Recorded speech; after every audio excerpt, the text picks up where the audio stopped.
Hi friends. The first start koro.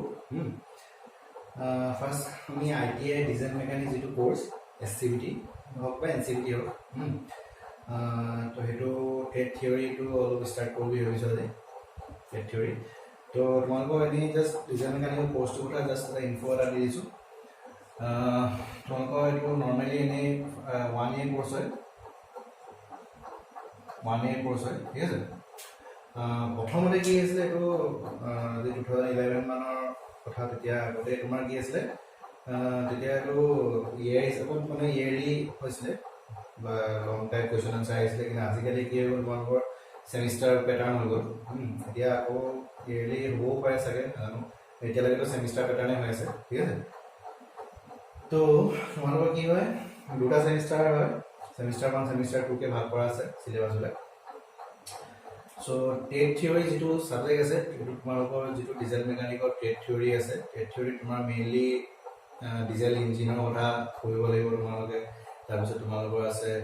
Tools বিলাক যিবিলাক tools তোমালোকৰ দৰকাৰ হয় না ওয়াৰ্কশপ বা কাম কৰিবলৈ যিবোৰ টুলস দৰকাৰ হয় সেইবিলাকৰ ডেসক্ৰিপচন লাগিব ঠিক আছে আৰু বাকি ইঞ্জিনৰ ডেসক্ৰিপচনটো অবভিয়াসলি লাগিবই কি কি থাকে কি কি নাথাকে পাৰ্টস বিলাক গোটেইটা তো সব ডিটেইলছত আমি ডিসকাস কৰিম তাৰপিছত ইয়াতে তোমাৰ চোৱা আমি যদি সেমিষ্টাৰ ওয়াইজত যদি মই ভাগ কৰি দিওঁ তেতিয়া সেমিষ্টাৰ 1 তোমালোকৰ মেইনলি আছে মেইনলি টুলস বিলাকৰ কথা আছে হা টুলস এণ্ড ইকুইপমেন্ট মেইনলি ঠিক আছে যিবিলাক টুলস ইকুইপমেন্ট যিবিলাক যিমান দি আছে গোটেইখিনি তোমালোকৰ অলমোস্ট ফাৰ্স্ট সেমিষ্টাৰত অলমোস্ট সেইখিনি কভাৰ কৰা আছে আৰু সেকেন্ড সেমিষ্টাৰ তোমালোকৰ মেইনলি আছে তোমালোকৰ ইঞ্জিনৰ কথা মানে ডিজেল ইঞ্জিনত কি কি পাৰ্টস থাকে কি কি নাথাকে কোনবিলাকৰ কি কাম গোটেইখিনি ডিটেইলছত তোমালোকৰ সেকেন্ড সেমিষ্টাৰ দিয়া আছে তো ফাৰ্ষ্টত মই এইটো ষ্টাৰ্ট কৰিম এইখিনি ইঞ্জিনৰ কথা ষ্টাৰ্ট কৰিম মানে এইখিনি অলপ দীঘলীয়া হয় আৰু এইবিলাক বেছি মানে টুলস ইকুইপমেন্টৰ কথা এইবিলাক পিছত মই মাজে মাজে অলপ ডিসকাস কৰি গৈ থাকিম ঠিক আছে তো ফাৰ্ষ্টত আমি তেতিয়াহ'লে কি স্টাৰ্ট কৰিম টেট থিওৰি স্টাৰ্ট কৰিম থিওৰি তোমালোকৰ মেইনলি আমি কি স্টাৰ্ট কৰিম ইঞ্জিনটো স্টাৰ্ট কৰিম ঠিক আছে ওকে তো ইঞ্জিনৰ পিছত আমি লাহে লাহে বাকিবিলাক স্টাৰ্ট কৰি গৈ থাকিম ঠিক আছে আৰু তোমালোকৰ আৰু সাবজেক্ট আছে ইঞ্জিনিয়াৰিং ড্ৰয়িং আছে ক্যালকুলেশন আছে এমপ্লয়িবিলিটি স্কিল বুলি এটা সাবজেক্ট আছে এইবিলাকো লাহে লাহে আৰু আমি ডিসকাস কৰিম ঠিক আছে হ'ব তো টেট থিওৰিটো স্টাৰ্ট কৰিম এতিয়া সো নহলে ইঞ্জিন স্টাৰ্ট কৰাৰ আগতে আপোনালোকক জাস্ট ইঞ্জিনৰ এটা বেসিক যেটো বস্তু আমি কৈ লওঁ অলপকে তো ইঞ্জিন মানে মেইনলি আমি বুজিম হিট ইঞ্জিন এনে ইঞ্জিন বহুত টাইপ আছে মেইনলি আমি বুজিম যে হিট ইঞ্জিন তে হিট ইঞ্জিন মানে কি হিট মানে হৈ গ'ল কি তাপ মানে গৰম ইঞ্জিন মানে হিট ইঞ্জিন মানে যিবিলাক ইঞ্জিনে হিট এনাৰ্জি মেকানিক্যাল এনাৰ্জিলৈ কনভাৰ্ট কৰে এটা হিট এনাৰ্জি মানে কি এতিয়া আমাৰ নৰ্মালি এটা গাড়ী বা এনেকুৱাবিলাকত মেইনলি কি হয় তেল জ্বলে পেট্ৰল হওক বা ডিজেল হওক বা যি হওক তো তেল জ্বলে তেল মানে কি হয় এইটো এটা ফুয়েল বা ফিউল বা যি বা ফুয়েল জ্বলে হয়নে তো ফুয়েল জ্বলিলে মানে তাত কি হয় যিটো এনাৰ্জি ডেভেলপ হয় কিবা এটা বস্তু জ্বলিলে মানে যিটো এনাৰ্জি ডেভেলপ হয় সেইটো ক'ব হিট এনাৰ্জি বুলি ক'ব ঠিক আছে তো সেই যিটো এটা গাড়ী এখন কি হয় পেট্ৰল তেল জ্বলিলে মানে সেই গাড়ীখন চলিব পাৰে মানে আগবাঢ়ি যায় আৰু মোশন মানে আগবাঢ়ি যোৱাটো কি হ'ব মোশন হোৱা বুলি ক'ব গতি কৰিছে তাৰমানে তো মোশন হোৱা সেইটো এনাৰ্জিটো কি এনাৰ্জি বুলি ক'ব মেকানিক্যাল এনাৰ্জি বুলি ক'ব ঠিক আছে তো হিট ইঞ্জিন মানে কেনেকুৱা ইঞ্জিন যিবিলাক ইঞ্জিনে হিট এনাৰ্জি কি কৰিব মেকানিক্যাল এনাৰ্জিলৈ কনভাৰ্ট কৰিব বাই বাৰ্নিং এ ফুয়েল তোমাৰ সলিড ফুয়েল হ'ব পাৰে লিকুইড ফুয়েল হ'ব পাৰে গ্যাস ফুয়েল হ'ব পাৰে সেইবোৰ পিছত আহিব ফুয়েলৰ কথা মতে এতিয়া মেইন বস্তুটো হৈ গ'ল এইটো এতিয়া হিট ইঞ্জিন বহুত টাইপছ আছে hit engine depending on the classification যেটো বেসৰ ওপৰত আমি ক্লাসিফিকেশন কৰিম বহুত আছে কিন্তু মেইনলি আমি তোমালোকক যিবোৰ লাগিব সেইটো কৰা কৈছো মেইনলি কম্বাসন মানে কেনেকৈ জ্বলে বস্তুটো কম্বাসন মানে হ'ল বাৰ্নিং প্ৰসেস তেল জ্বলা যেটো প্ৰসেস সেইটো ক'ব কম্বাসন বুলি ক'ব তো কম্বাসনৰ ওপৰত ডিপেন্ড কৰি পেলাই মেইনলি দুটা টাইপৰ ভগোৱা আছে এটা ইন্টাৰনেল এটা এক্সটাৰনেল ইন্টাৰনেলটো হ'ল আইসি ইঞ্জিন বুলি কয় আৰু এক্সটাৰনেলটো হৈ গ'ল ইসি ইঞ্জিন তো ইণ্টাৰনেল মানে কি ইণ্টাৰনেল ৱৰ্ডটো মিনিংটো কি ভিতৰত আৰু এক্সটাৰ্নেল মানে বাহিৰত তো ইঞ্জিন এটাত কি হয় তোমাৰ পিষ্টন এনেকুৱাবিলাক বস্তু থাকে এইবিলাক পিছত কম তো ইণ্টাৰনেল কম্বাছন মানে কি যিবিলাক ইঞ্জিনৰ তেলটো ভিতৰত জ্বলে ইঞ্জিনটোৰ ভিতৰত জ্বলিব চিলিণ্ডাৰৰ ভিতৰত জ্বলিব সেইটোক ক'ব ইণ্টাৰনেল কম্বাছন আৰু যিবিলাক ইঞ্জিনৰ তেলটো চিলিণ্ডাৰৰ বাহিৰত জ্বলিব সেইটোক ক'ব এক্সটাৰ্নেল কম্বাছন ইঞ্জিন তো এক্সাম্পল বুলি চালে মানে আমি ইণ্টাৰনেল কম্বাছন ইঞ্জিন বুলি ক'লে মানে আমাৰ পেট্ৰল ইঞ্জিন বা গাড়ী ডিজেলৰ ইঞ্জিনবিলাক এইবিলাক চব ইণ্টাৰনেল কম্বাছন ইঞ্জিনত কৰিব আৰু এক্সটাৰ্নেল কম্বাছন ইঞ্জিন বোলে ষ্টিম ইঞ্জিন বুলি আগতে আছিলে ভাপ ইঞ্জিন বুলি কয় অসমীয়াত তো ষ্টিম ইঞ্জিন এইবিলাক হৈ গ'ল তোমাৰ এক্সটাৰ্নেল কম্বাছন তাত বাহিৰত তেলটো জ্বলাব বা তেল বা যিয়ে হওক ফুৱেলটো বাহিৰত জ্বলাব তাৰপিছত এনাৰ্জিটো ছাপ্লাই কৰিব তাৰপিছত আৰু এটা বস্তু ইম্পৰ্টেণ্ট ইগনিশ্যন বা ইগনাইশ্যন মানে হৈ গ'ল যিটো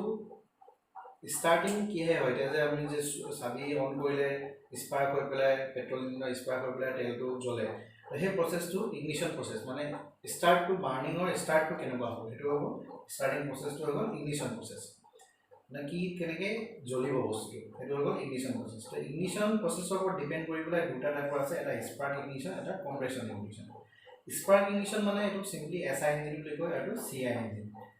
স্পাৰ্ক মানে কি এই যে যিবিলাক এতিয়া পেট্ৰলৰ ইঞ্জিনবিলাক থাকে নৰ্মেলি কি থাকে স্পাৰ্ক প্লাগ থাকে বাইকৰো দেখিছা বা গাড়ীতো থাকে স্পাৰ্ক প্লাগ থাকে স্পাৰ্ক প্লাগত কি হয়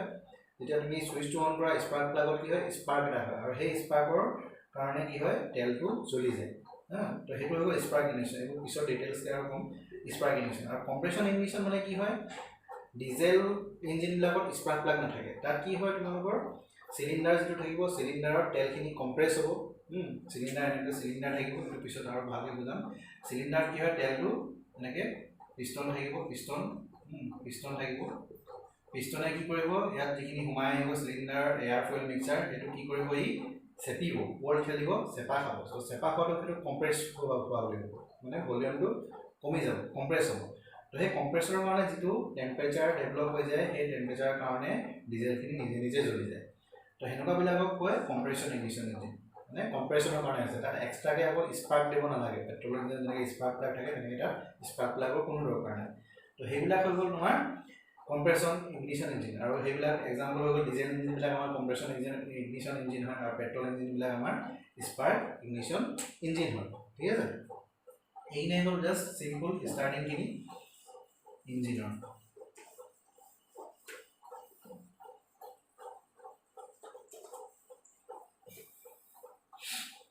নেক্সট আহি গ'ল আমাৰ মেইন বস্তু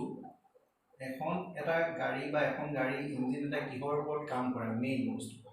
তো ৱৰ্কিং ষ্ট্ৰ'কছ বুলি কয় এইবিলাকক ৱৰ্কিং ষ্ট্ৰ'ক ঠিক আছে ৱৰ্কিং ষ্ট্ৰ'কছ মানে কি মেইন চাৰিটা ষ্ট্ৰ'ক আছে মেইনলি সাকচন কম্প্ৰেছন পাৱাৰ বা এক্সপানশ্যন আৰু 4 নম্বৰ হৈ গ'ল এক্সজষ্ট এইটো চিৰিয়েলি হয় সাকচন কম্প্ৰেছন পাৱাৰ এক্সজষ্ট গতিকে কোনোবাই যদি ভাইভাত বা এনেকুৱা ক'ৰবাত যদি সোধেও যে মেইন ৱৰ্কিং ষ্ট্ৰ'ক কেইটা কি চিৰিয়েলি ক'বা সদায় সাকচন compression power exhaust সাকচন compression power exhaust উল্টা পুল্টা নহয় বোলে এক্সজষ্ট সাকচন এনেকৈ নহয় সাকচন কম্প্ৰেছন পাৱাৰ এক্সজষ্ট চিৰিয়েলি ঠিক আছে তো এইটো বস্তু চবতে একেই হ'ব পেট্ৰল ইঞ্জিন হওক ডিজেল ইঞ্জিন হওক যিয়ে হওক চবতে একেই হ'ব সাকচন compression power exhaust সাকচন compression power exhaust মানে কি হয় সাকচন ষ্ট্ৰ'ক মানে কি যেনেকৈ এতিয়া বেজী এটা কি হয় বেজী এটা ল'লে মানে বেজী এটা তুমি এনেকৈ ব্লাড ল'লে মানে কি হয় চিৰিঞ্জটো এনেকৈ টান মাৰি দিলে কি হয় ওলাই আহে হয় নাই তাত চিৰিঞ্জটো জমা হৈ যায় তো কি হৈ যায় সেইটো বস্তু হৈ গ'ল সাকচন কৰা তাৰমানে কি হয় ইঞ্জিন এটা এনেকৈ থাকিব ইঞ্জিন চিলিণ্ডাৰ থাকিব মেইন এইটো বস্তু চিলিণ্ডাৰ হৈ গ'ল চিলিণ্ডাৰত কি থাকিব তোমাৰ পিষ্টন থাকিব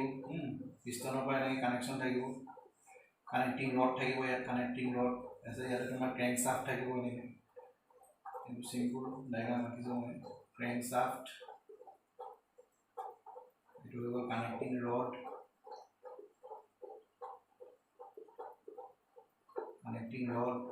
পিষ্টন আৰু এইটো চিলিণ্ডাৰ ঠিক আছে আৰু ওপৰত কি হয় এনেকৈ ভাল্ভ থাকে, এনেকৈ ভাল্ভ থাকিব, এটা ইনলেট ভাল্ভ, এটা আউটলেট ভাল্ভ বা এক্সজষ্ট ভাল্ভ, কিছুমান দুটাও থাকে, সেইটো বেলেগ কথা। তাৰপিছত যদি ডিজেল ইঞ্জিন হয়, মই এতিয়া আমি মেইনলি আমাক ডিজেল ইঞ্জিনৰ কাৰণে লাগে, তো মই ডিজেল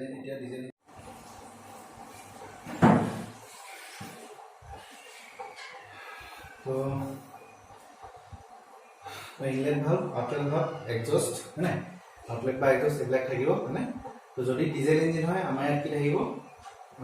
ইনজেক্টৰ এটা থাকিব, আৰু যদি পেট্ৰল ইঞ্জিন হয় তেতিয়াহ'লে কি থাকিব, স্পাৰ্ক প্লাগ এটা থাকিব, ঠিক আছে। তো বাকী আপ ডাউন TDC BDC এইবিলাক থাকে, পিষ্টন চিলিণ্ডাৰ যিটো একদম টপ পৰ্চন য'লৈকে মানে পিষ্টনটো তোমাৰ মুভমেণ্ট হ'ব পাৰে সেইটো TDC বুলি ক'ব, আৰু বটম য'লৈকে তোমাৰ মুভমেণ্ট হ'ব পাৰে সেইটো BDC বুলি ক'ব। TDC মানে টপ ডেড চেণ্টাৰ, আৰু BDC মানে কি, বটম ডেড চেণ্টাৰ, ঠিক আছে। আৰু TDC আৰু BDC যিটো মাজৰ ডিষ্টেঞ্চ, TDC টু BDC যিটো ডিষ্টেঞ্চ, সেই ডিষ্টেঞ্চটোকে কি বুলি কয়, ষ্ট্ৰোক বুলি কয়, ঠিক আছে। বাকী সাকশন, কম্প্ৰেছন, পাৱাৰ, এক্সজষ্ট এইবিলাক কোনটো ষ্ট্ৰোকত কি হয়, কি ভাল ফুল খায় নাখায়, এইবিলাক ভালকৈ ডিটেইলছত মই কৈ দিম নেক্সট ক্লাছত, ঠিক আছে। বাকী ফ'ৰ ষ্ট্ৰোক, টু ষ্ট্ৰোক এইবোৰ ক'ব লগা, এইবোৰ পিছত কৰিম কি কি বস্তু, ঠিক আছে। তো এইখিনি আজিলৈ থাকক ইমানতে, তো বাকী নেক্সট ক্লাছত কৈ দিম। সাকশন, কম্প্ৰেছন এইবিলাক নেক্সট ক্লাছত ধুনীয়াকৈ বুজাই দিম, ডায়েগ্ৰাম ৱাইজ ড্ৰ কৰিব পাৰিম, হ'ব। চ' কেনে পালা ভিডিঅ'টো জনাবা, লাইক কমেণ্ট ছাবস্ক্ৰাইব কৰিবা, আৰু যিমান পাৰা লগৰবোৰকো ক'বা, ঠিক আছে। Thank U.